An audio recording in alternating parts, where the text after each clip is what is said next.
원하던 일자리를 얻진 못했지만 SNS상에서 화제가 되면서 간절히 열망한 경제적 독립 꿈을 이루게 된 할머니가 있습니다.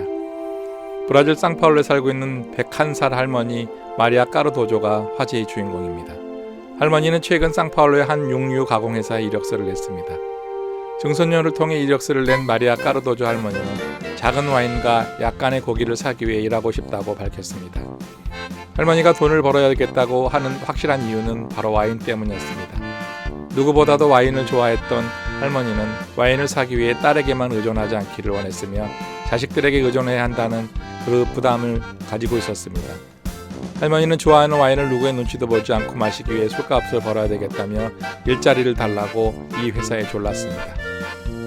할머니의 증손녀인 파멜라 크리스티나 마티아스 고메스는 그의 가족 중 몇몇이 도시의 포장고기 회사 직원이며 증조 할머니는 항상 회사에서 일하는데 관심을 보였다고 말했습니다.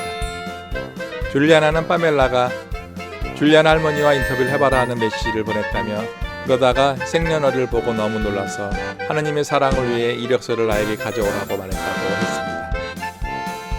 줄리아나는 그녀의 사진과 함께 가장 아름다운 것을 발견했다고 말했습니다.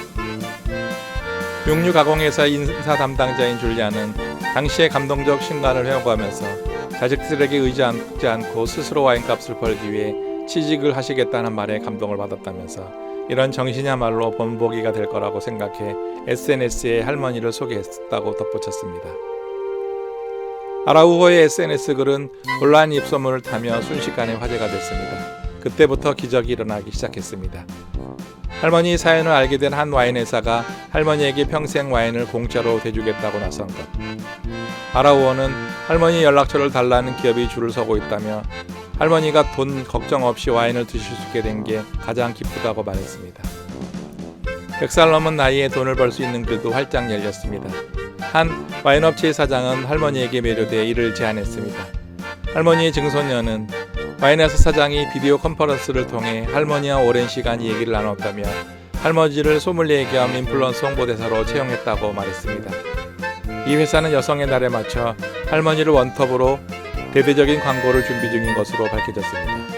또 많은 회사가 할머니에게 연락을 취하고 그녀의 전화를 원하고 있으며 할머니는 이미 도시의 유명인이 됐다고 전해집니다.